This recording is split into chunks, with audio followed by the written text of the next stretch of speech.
les experiències que més en primera persona, allò que hem dit d'experiències directes, nos queda una... María José. Nos queda una persona de Valencia Coge que vol contar-nos la seva... Sí, després Olivier i José estan reservant-se per a la traca final. Moltes gràcies. En primer lloc, moltes gràcies per convidar-me a vindre així. Soc Maria José Marín. Jo soc mestra en una escola d'adults que treballem fonamentalment en personal migrant. Tenim més del 50% de l'alumnat és migrant i tindrem, quantes? 45 nacionalitats diferents. I també vinc de València Cull, com vegeu així, dret a migrar. València Cull perquè soc sòcia i voluntària dins del programa de sensibilització, igual que Fàtima, que ha vingut abans i vos ha fet el seu monòleg. Així estic molt contenta de que en les falles se facin coses diferents. El meu germà, no sé si sabeu què és el meu germà, i jo... Crec que aquesta manera de fer falla és una manera diferent, és una manera d'acostar les falles a la gent que moltes vegades estem lluny de les falles. I moltes gràcies per convidar-me i per fer aquestes activitats. València Cull som una associació que justament enguany complim 30 anys. 30 anys d'ajuda a les persones migrants, 30 anys lluitant per els drets de les persones migrants. Què fem en València Cull? En València Cull el que fem és acollida, acollim a tot aquell que ve a València i acollir-lo d'una manera digna, que pugui sentir-se bé quan ve a la nostra casa, quan ve a València. El que fem és que si no tenen casa, els podem ajudar d'alguna manera xicoteta. Tenim 3 vivendes, 2 per a dones i una per a homes. I ara també ens han donat una ajuda per a refugiats. Sabeu que ara una altra cosa d'estes del primer món i segon món és soc immigrant o soc refugiat. Segons com eres, doncs resulta que tens més pasta. O sigui, si eres refugiat, eres de categoria primera i si eres immigrant, d'on vens, doncs eres de tercer món. Un poc jugant en el que me comentava Sebas, que què fem? Primer món, tercer món... No ho sé, a mi se m'han ocorrit mogolló de coses que podrien comentar avui. Però, bueno, continué en la idea de què fem en València Cull. Tenim aquesta dualitat i què fem? Diguem que no a l'administració? No. Nosaltres considerem que són tots iguals, són tots persones migrants, persones que tenen dret a anar on vulguin perquè no tenen res per a menjar. Venen perquè no poden estar allí. I per què no poden estar allí? Pues jo crec que perquè nosaltres explotem els que ells tenen. El nostre benestar és a costa del seu malestar. I això és una opinió. Què més? Què més cosetes? Pensant en això de per què de vegades aquestes campanyes de Yes Week, com el tema d'ara, ens fan reaccionar segons qui és el que patís, no? I no ho sé, jo crec que de vegades tenim com una vena en els ulls, no? I pegant-li voltes a què dir, no? Aquí de vegades pense que és com els alemans i els jueus.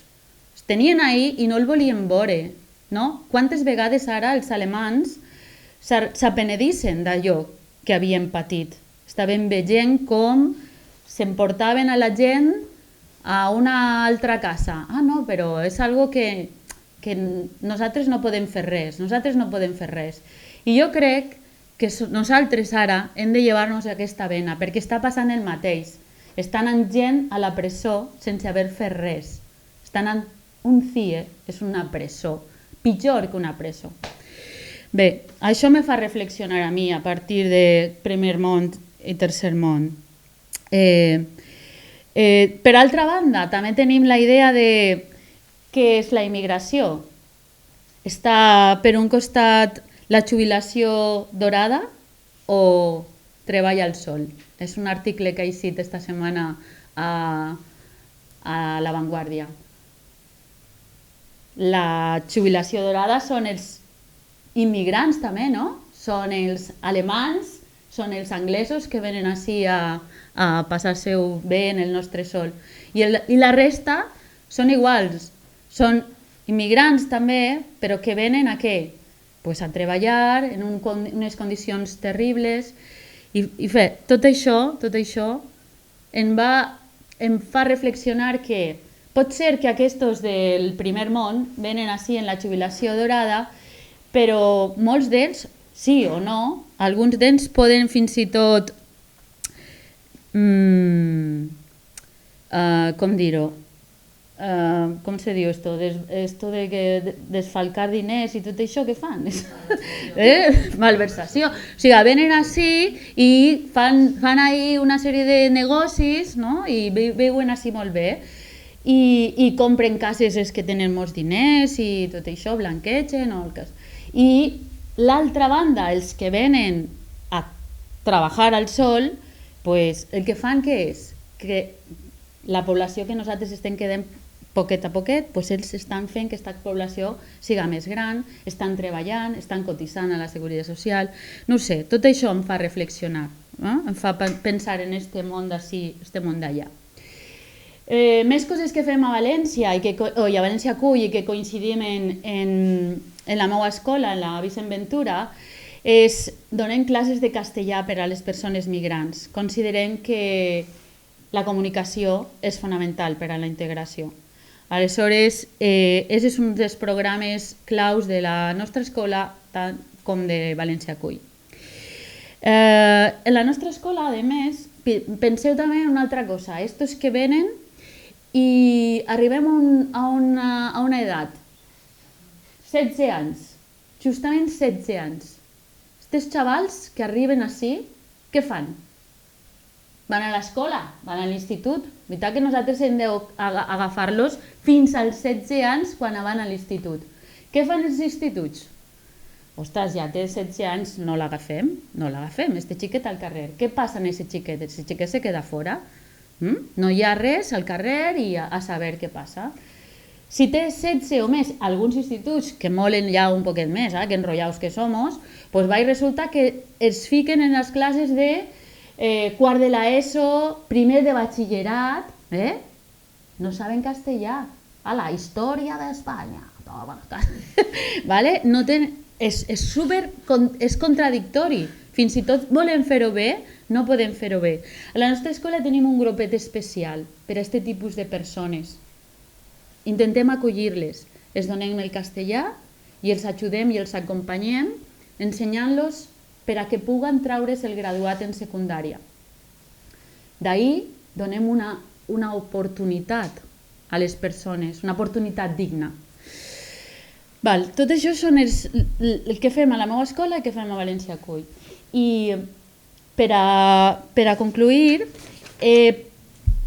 m'agradaria llegir-vos, perquè no m'ho sé del tot, un dels monòlegs que treballem a València Cull i ens fa reflexionar generalment sobre això que parlem, del primer món, segon món i els privilegis.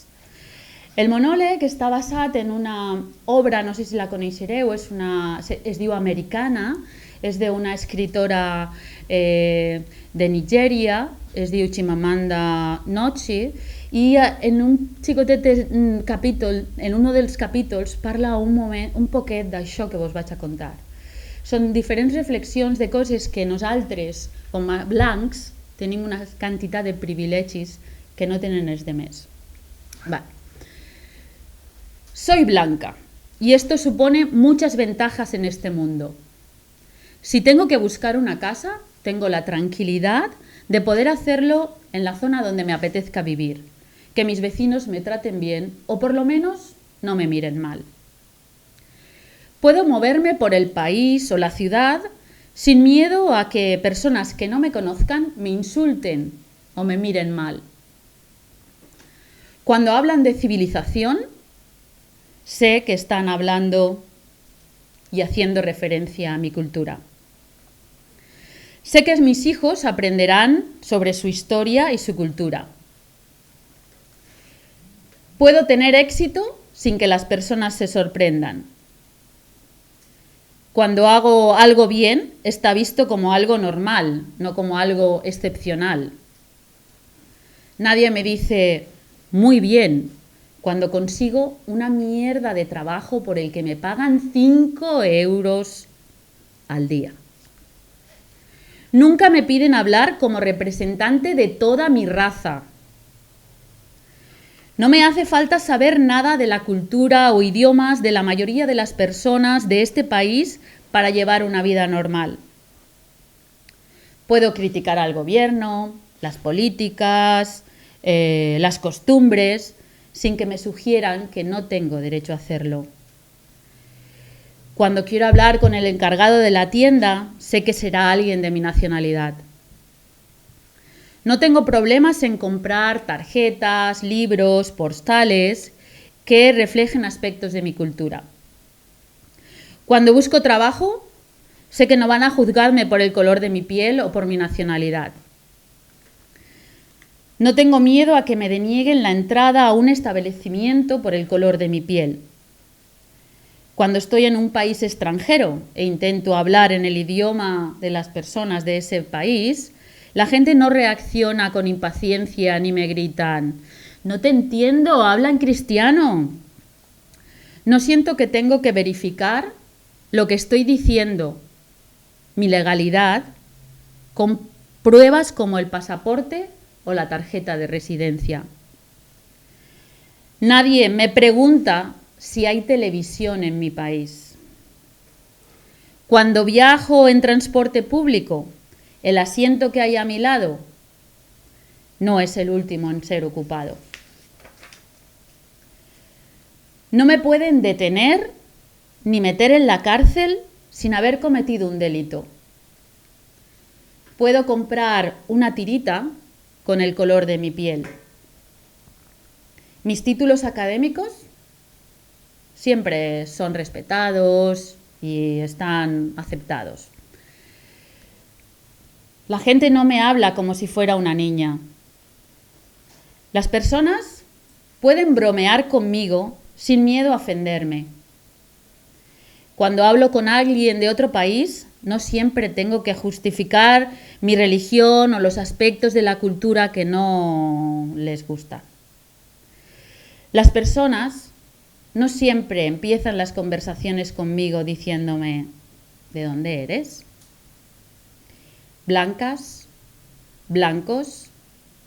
¿Qué hemos hecho para merecer esto? Es más, ¿qué han hecho ellos para no tener estos privilegios?